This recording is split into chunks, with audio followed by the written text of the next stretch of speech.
Selamat pagi, siang, sore atau malam.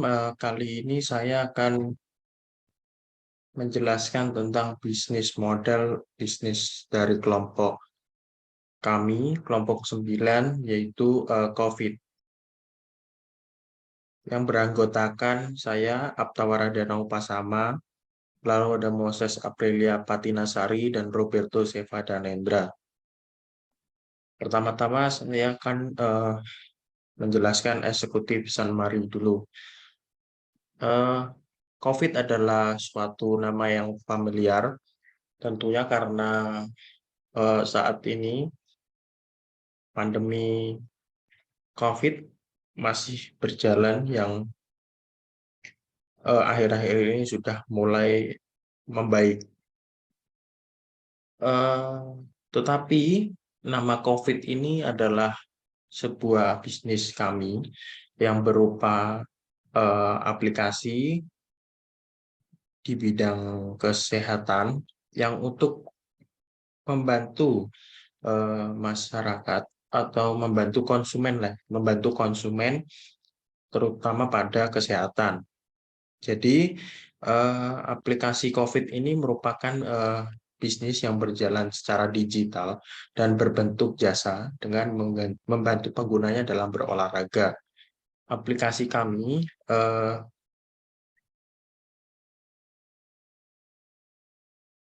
di ada di dalam toko elektronik seperti toko elektronik aplikasi seperti Play Store atau Google Play dan App Store untuk iPhone karena ingin menjangkau pasar yang lebih luas, di mana di Indonesia sendiri itu banyak pengguna smartphone dan iPhone. Lalu prototipe pada aplikasi kami dengan desain yang simple dan apa dan jika yang berlangganan dapat menggunakan video Zoom. Bagi yang tidak berlangganan hanya melalui program di aplikasi dengan bantuan animasi. Nah, berikut adalah prototyping Adlibs pada bisnis aplikasi COVID. Oke, lalu saya akan menjelaskan tentang bisnis model kanvas dari bisnis dari kelompok kami.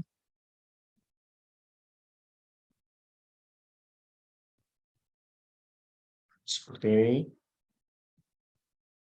Ini pertama-tama ada value proposition. Jadi masalah yang ada di lingkungan eh, banyak sekali orang yang malas ataupun tidak peduli dengan pentingnya olahraga. Ditambah lagi dengan adanya pandemi yang melanda, membuat imun kita diuji apakah bisa bertahan atau tidak. COVID memberikan layanan beberapa macam fitur dalam berolahraga yang pastinya aman dan nyaman. Dengan itu, masyarakat diharapkan lebih peduli dan membiasakan berolahraga. COVID juga memberikan instruktur karena agar dalam eksekusinya nanti atau dalam memberikan informasi olahraga lebih tepat dan menghindari atau meminimalisir adanya kesalahan dalam gerakan dan bisa melihat kondisi pengguna jika mengalami kelelahan atau tidak kuat dalam melakukan gerakan olahraga tersebut. Lalu ada customer segment di usia 17 hingga 21 dan lansia. Karena aplikasi COVID ini banyak macam olahraga yang ringan, sedang hingga berat, yang disesuaikan juga dengan kondisi tubuh pengguna. Jadi, semisal lansia akan disesuaikan juga gerakan yang akan diberikan. Jadi mengurangi dan juga meminimalisir adanya kesalahan nantinya. Bukan kesalahan, meminimalisir adanya eh, hal-hal yang tidak diinginkan. Lalu ada customer relationship. Kami juga memberikan banyak promo dan diskon bagi pelanggan pertama kami dengan memberikan gratis video dengan eh, memotong harga berlangganan.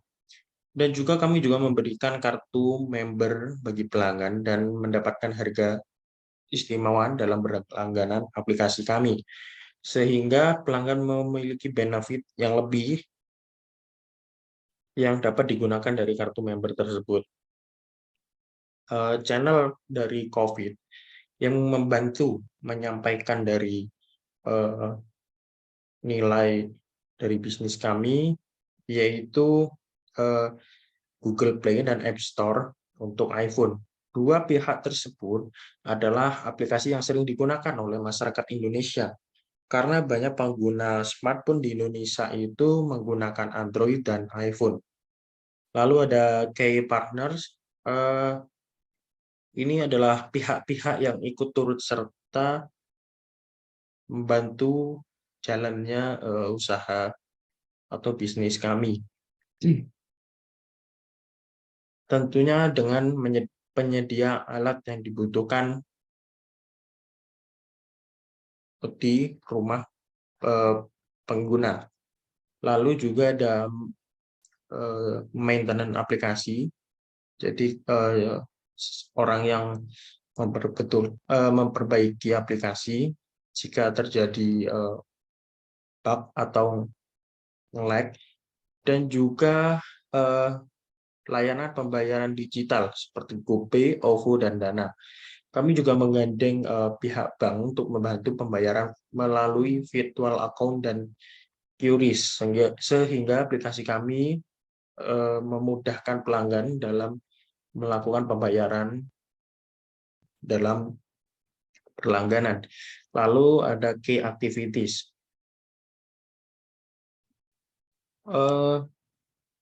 Kegiatan yang dilakukan adalah juga kita selalu mengimprovisasi adanya menjadi lebih baik aplikasi itu sendiri, dan juga kita melihat apa yang diperlukan konsumen dan juga menghubungkan konsumen kami dengan instruktur. Lalu ada key resource, yaitu sumber apa saja yang membantu atau siapa saja yang membantu penyampaian nilai juga, seperti instruktur dan dokter gizi, karena tidak hanya olahraga saja yang kami berikan, kami juga memberikan informasi gizi. Lalu ada cost structure, pengeluaran kami didapat dari pemeliharaan aplikasi, gaji karyawan, dan juga maintenance aplikasi dan pembuatan aplikasi. Yang terakhir ada revenue stream,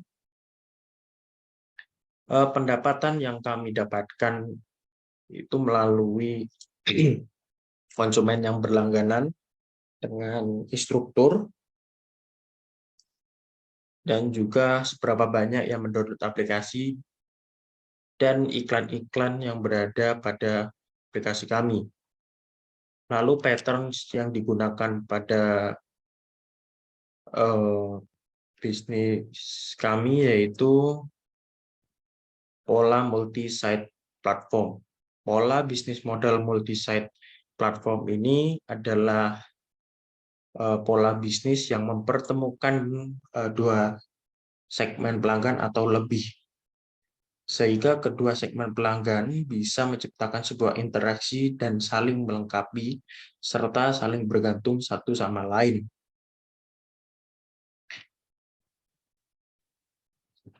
Jadi dalam bisnis kami, COVID memiliki dua atau lebih segmen pelanggan yang saling berinteraksi dalam pelatihan. dalam melakukan olahraga, semisal di dalam Zoom. Jadi terjadinya interaksi antara dua segmen pelanggan di dalam platform Zoom itu sendiri.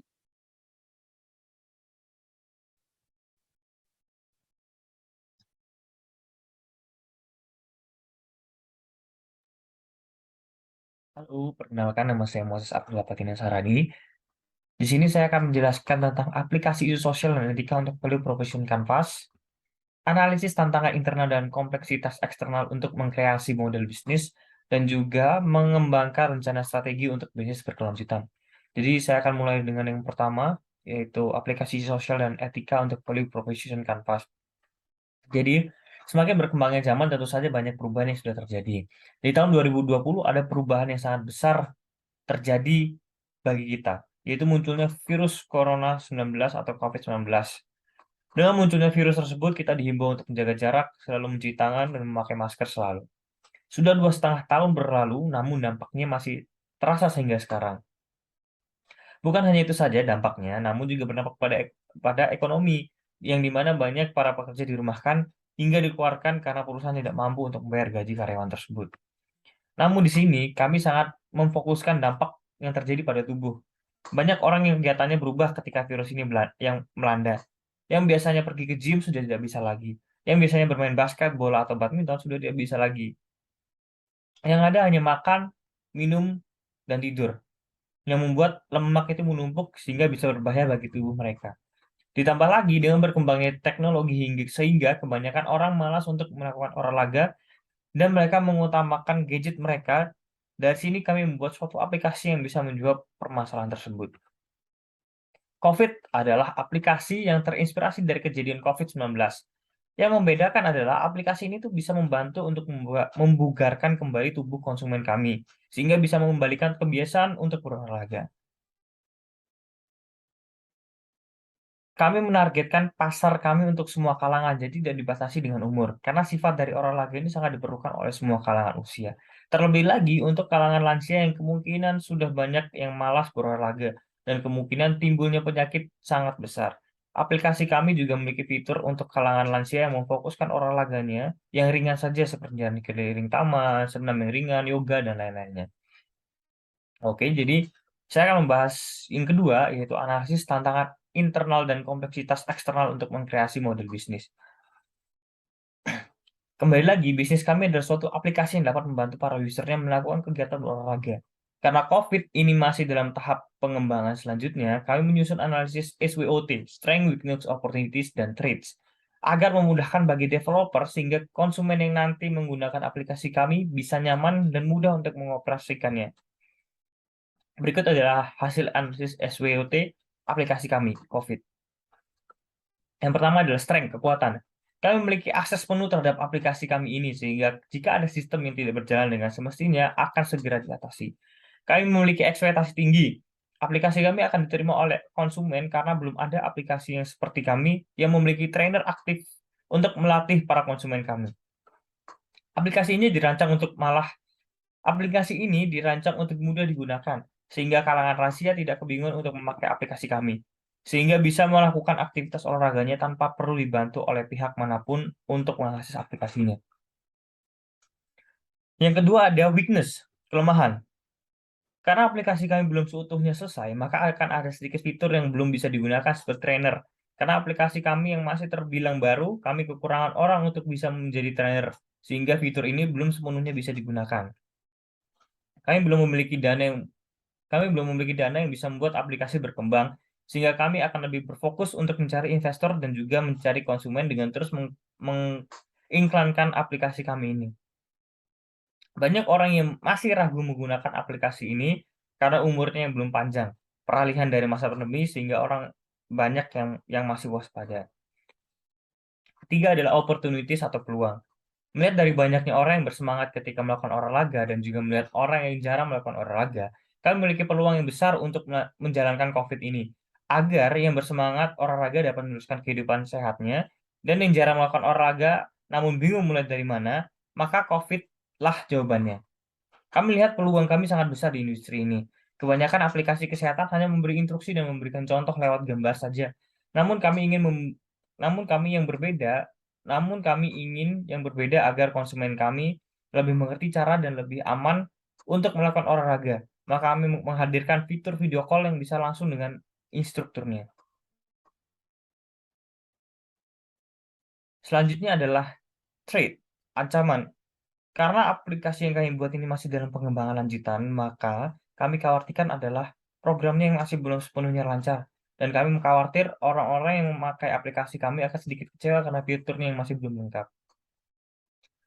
Selanjutnya saya akan menjelaskan poin selanjutnya, yaitu mengembangkan rencana strategi untuk bisnis berkelanjutan. Setelah melakukan menggunakan SWOT, kami mengembangkan rencana strategi untuk bisa bertahan ke depannya. Kami menggunakan Blue Ocean Strategi untuk membantu pengembangan dalam rencana strategi kami. Apa itu Blue Ocean Strategi? Blue Ocean Strategi itu tentang merancang dan memperoleh target pasar yang lebih luas, serta memperoleh target pasar yang potensial dengan memunculkan permintaan yang baru.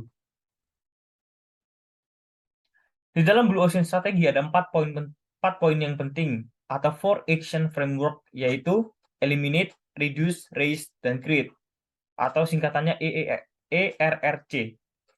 Nah, ini adalah hasil dari Blue Ocean Strategi dari aplikasi kami, yaitu COVID. Yang pertama adalah eliminate atau singkirkan. Kami akan mengurangi bug yang ada dalam software kami agar memberi kelancaran pada program kami. Sehingga para user akan menikmati program kami dengan lancar dan juga nyaman. Kedepannya kami juga akan menghapus fitur-fitur yang tidak berjalan dengan baik atau tidak laris dalam penggunaan fiturnya, agar lebih menghemat biaya dan maintenance software-nya. Yang kedua adalah reduce atau kurangi. Ada fitur VC atau video call di dalam fitur aplikasi kami, di mana konsumen kami bisa menggunakan fitur ini untuk berbicara dengan instruktur yang kami sediakan. Namun, karena fitur ini masih baru dan staf instruktur kami juga masih belum banyak, maka untuk sekarang kami membatasi dan mengurangi layanan ini. Kedepannya kami akan terus menambah staf instruktur kami agar fitur ini bisa dibuka dan tidak dibatasi, sehingga layanan ini bisa membantu konsumen kami. Selanjutnya adalah raise atau kembangkan. Tentu saja kami akan menggampangkan produk kami, layanan hingga fitur-fitur kami. Untuk produk kami merencanakan pengembangan dalam bentuk software, sehingga kami ingin di dalam program kami ada personalisasi. Jadi program kami sudah tahu kebiasaan dari usernya masing-masing, sehingga bisa merekomendasikan fitur menurut hasil analisis program kami terhadap kebiasaan dari usernya. Untuk layanan kami merencanakan layanan kami bisa ready dan tidak perlu menunggu lama untuk fitur video call setelah dalam tahap pengembangannya. Selanjutnya adalah create atau ciptakan. Kami menciptakan produk kami ini berdasarkan analisis yang sudah ada kami lakukan terhadap orang-orang yang terkena dampak COVID, terutama di bidang olahraga. Dan kebanyakan dari mereka sudah tidak bisa melanjutkan kebiasaan olahraga mereka karena di rumah terus dan tidak boleh kemana-mana. Maka dari situ kami melihat adanya peluang untuk menciptakan produk kami sekarang, yaitu COVID, yang bisa membantu usernya berolahraga dan mengembalikan kebiasaan yang lama hilang. Jadi, itu saja dari saya menjelaskan 3 bab itu saja. Terima kasih sudah mendengarkan ini dan sampai jumpa.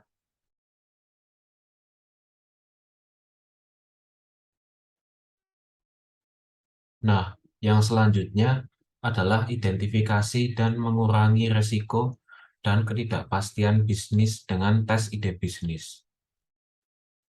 Yang pertama adalah tes CAP. Step yang pertama, kita percaya bahwa orang-orang membutuhkan aplikasi olahraga untuk kesehatan mereka. Step yang kedua, untuk memeriksanya, kita akan menggelar sebuah kampanye kesehatan di publik. Step yang ketiga, kita akan mengukur atau menilai bagaimana respon dari masyarakat. Yang step keempat adalah kita benar jika orang-orang tertarik untuk melihat dan mencoba prototipe aplikasi olahraga kita. Nah, yang selanjutnya adalah learning curve. Step yang pertama, kita percaya bahwa orang-orang membutuhkan aplikasi olahraga untuk kesehatan mereka. Step yang kedua, kita amati bahwa sebagian masyarakat masih membutuhkan aplikasi olahraga untuk kesehatan mereka. Step yang ketiga, adalah dari situ kita bisa tahu bahwa aplikasi COVID masih memiliki minat yang cukup tinggi di masyarakat. Step yang keempat, oleh karena itu, kami akan berusaha untuk mengembangkan aplikasi COVID ini agar bisa berguna bagi mereka. Nah, yang terakhir adalah kesimpulan. Aplikasi COVID yang akan kami kembangkan lebih lanjut ini tidak hanya bisa digunakan untuk berolahraga, tetapi juga untuk menyehatkan para pengguna dari mulai kalangan muda hingga tua. Apalagi sejak pandemi virus COVID-19 mulai melanda di Indonesia, semua orang wajib untuk hidup sehat. Salah satunya dengan berolahraga. Nama produk aplikasi kami tersebut yaitu COVID, yang berasal dari kata COVID-19 dan kata fit yang berarti bugar dalam bahasa Inggris. Harapannya, aplikasi ini dapat membantu meningkatkan imun tubuh masyarakat dengan bantuan fitur dari aplikasi COVID. Dan dengan analisis yang sudah kami lakukan, kita menganalisis bahwa patterns atau pola bisnis model yang akan kami gunakan adalah pola multi-sided platforms. Dalam hal ini, bisnis kita yaitu COVID memiliki 2 atau lebih segmen pelanggan yang saling berinteraksi satu sama lain, yaitu pelatih dan pembeli. Kita pun juga menganalisis tentang gains dan pains terhadap calon pelanggan kami. Kita juga menganalisis pelanggan mulai dari apa yang mereka rasakan dan apa yang mereka inginkan. Dan menganalisis bagaimana aplikasi COVID ini bisa berkembang lewat analisis SWOT. Apa yang sekiranya menjadi kekuatan kita, apa yang sekiranya menjadi kelemahan dari kita, apa peluang yang bisa kita dapat, serta apa ancaman yang menghadang kita, serta mengidentifikasi bisnis aplikasi kita lewat test card dan learning card.